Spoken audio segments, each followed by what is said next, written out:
Might seem like it's not a bad idea starting out because there's no risk associated with it because you're only paying the gym when you are generating revenue. It removes some of that risk. But a lot of times gym owners will ask like 20%, 30%. I've seen some gym owners even want half of that. All right, guys, in this training, we're going to go over how to negotiate rent and figure out what is a responsible amount to pay in rent starting out and as you grow and scale. So again, if you've gone, this can be applicable for if you decided to go the gym route or the brick and mortar, not so with mobile because you shouldn't have any overhead since you're mobile, right? So this will be specifically for gym and brick and mortar. So let's start out with brick and mortar. I highly encourage you guys to go the gym route versus brick and mortar starting out. And I'll highlight a few reasons, especially when it comes to rent. If you do decide that you want to go all in and go the brick and mortar route, I highly encourage you to reach out to a realtor, help you guys out with that.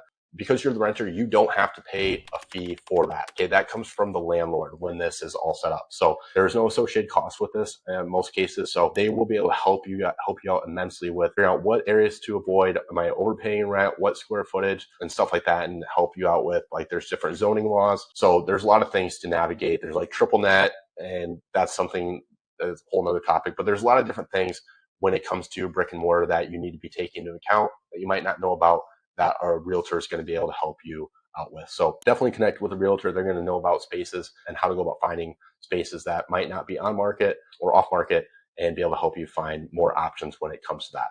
If you want to go and try and look on your own and just kind of poke around, LoopNet is a great place to start. It gives you insight into commercial real estate openings in your area. The trouble with brick and mortar starting out is it's hard to gauge because there's so many things that are unpredictable, especially when you're just starting out. So for example, you might not know whether or not you want to start out with just being yourself and not having other practitioners, or you eventually want to grow and scale into having other practitioners and front desk staff and maybe 2 or 3 PTs and personal trainer, massage therapists, what have you. But then things change over time too, especially when you're starting out. You just don't a lot of times quite know. I know I sure didn't quite know how big I wanted ProConnects to get. I was kind of just playing around with things. So I think that was why it was so beneficial to start out with the gym model first. And that's the reason I went with it. But if you do decide to go the brick and mortar, that's something you're going to really want to have dialed in because a lot of these lease agreements are 5 to 10 years. And so it can also be daunting when you don't know exactly where you want to go. And you're kind of, especially if you're just testing the waters. I want to encourage you to jump into a 5 or 10 year lease if you're not even sure if this is what you want to do long term, because of that long term commitment. And also there's something we said, it's hard to know how fast you're going to grow and scale before you even have seen your first patient. So it's difficult to know how big a space you actually need because you don't know how fast you're going to be able to grow into that space. And maybe you underestimate how much space you need too. That can be an issue too. Some rule of thumbs, though, if you do decide to go the brick and mortar route, is for spacing requirements, you want to be right around 500 square feet per practitioner. So if you want to have 3 PTs, including yourself, that'd be 3 practitioners. So 3 times 500 is 1,500. Then you ideally also want another $500 on top of that to account for like a bathroom and a kitchenette. So that would put you at 2,000 square feet for 3 practicing practitioners. Again, it's hard to know how fast you're able to grow and scale into that. Next key piece that you need to ideally look out for is how much you should be spending on rent.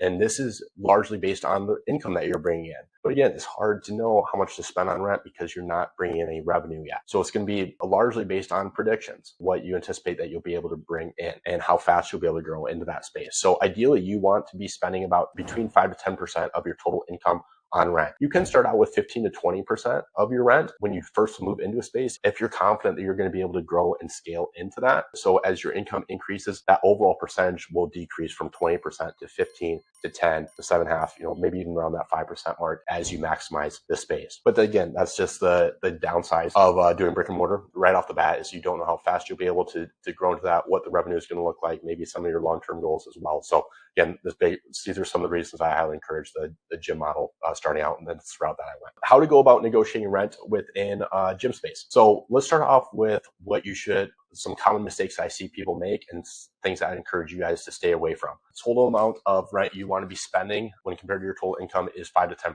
of revenue generated. Or income. When you are negotiating rent, what I see a lot of people make mistakes of is doing a percentage of total income being given to the gym owner. This can go spiral really quickly.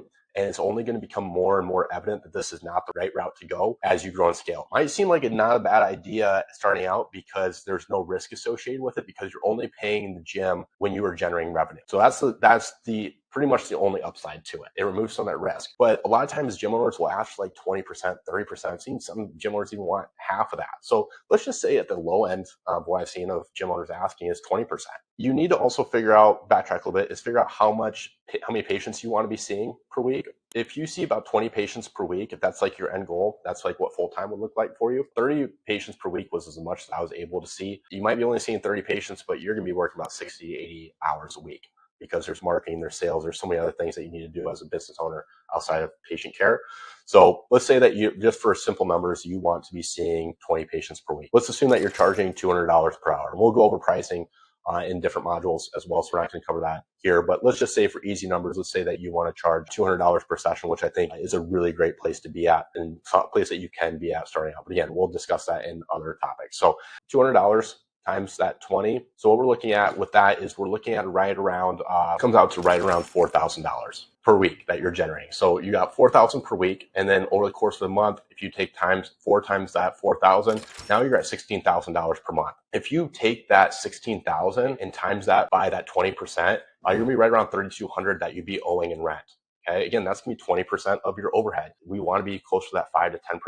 So for example, this is going to become more and more evident that this is not the right route to go as you grow and scale. So for example, within my practice, we still practice within a gym because we've been able to do that because they have 6 private treatment rooms. But if I would have agreed to that rent structure right from the get-go and had agreed to that 20%, we're generating about $200,000 per month. If we would have agreed to that, we'd be paying about $40,000 per month in rent. That gym would be making more off of us as a tenant than they would be generating in their gym, okay, just from their gym alone. So it's a really poor model, and I highly advise against that. Make sure that you avoid that type of agreement. So you really want to figure out how much you're going to be able to generate per month, and then take that and times it by that, between that, make sure that you're between that 5 to 10%. So figure out that range.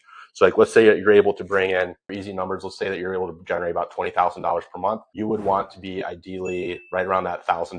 $1,000 would be that 5%. At 10%, you would be at $2,000.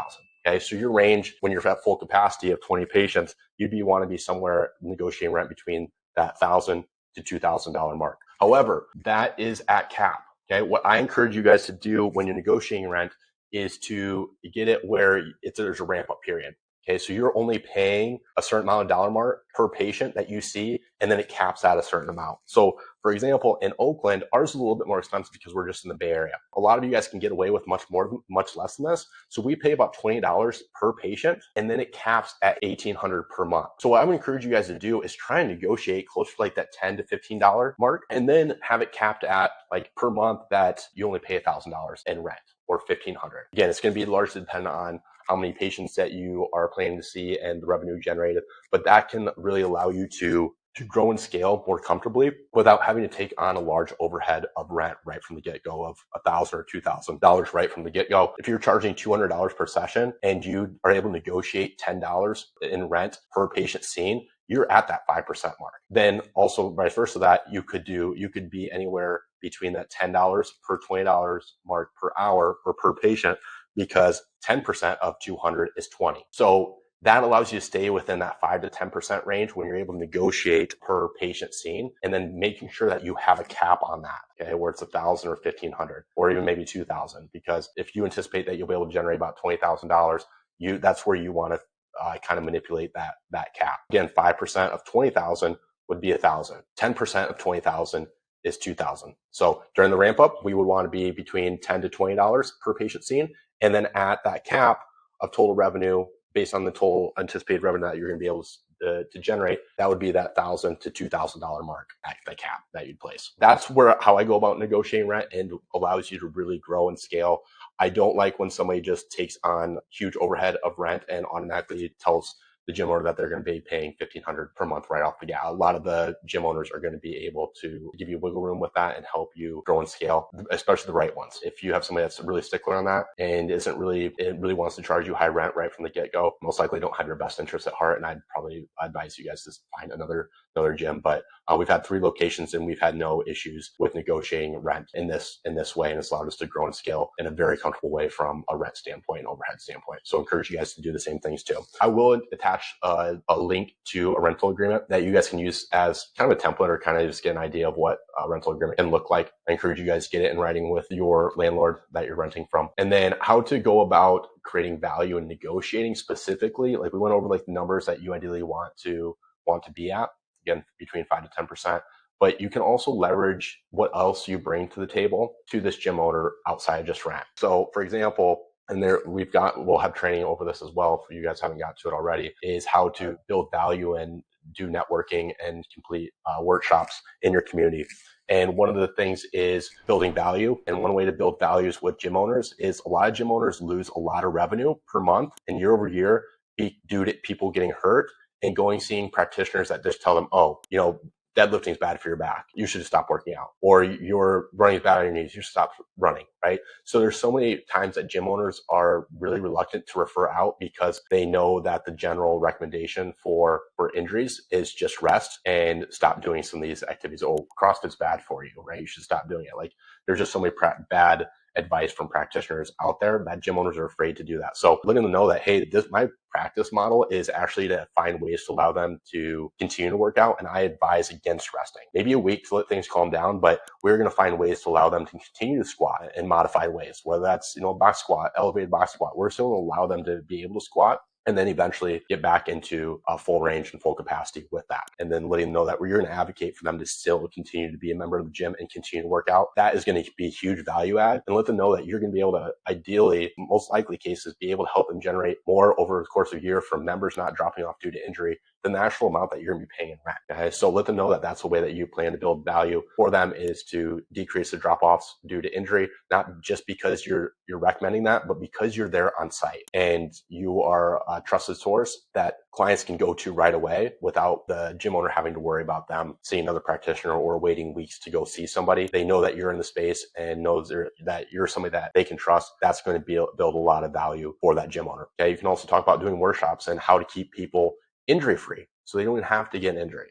Okay, and also letting them know, like, it should go without saying that they can really elevate their status as a gym by placing you on their website and saying that they have a doctor of physical therapy there. That is something that can really help them stand apart from other gyms in the area. You're not only just preventing members from dropping off, but you're actually helping that gym owner attract new members as well because of your presence and your expertise. Because a lot of people have concerns about when they first start working out, they're worried about getting hurt. And so when they see that there's a physical therapist on staff that can help with that, that builds a lot of credibility for that gym, that they're going to be able to stay injury free and that they won't have to worry too much about injuries as they go about their exercise and fitness journey. Again, those are some ways that you guys can really build value right off the bat. And then it really takes the focus off of rent and what they're trying to get out of you, because they realize my main concern is I should just want to get them in the building. I don't care necessarily what they're paying in rent, because they're going to be able to help me be more profitable in other ways than just paying rent. And that's actually the least of how they can help increase revenue of my business and profitability of my business. That's how I go about negotiating rent, and how many of our clients have gone about it and been very successful. So I encourage you guys to do the same thing as well. So anyways, I'll see you guys next training.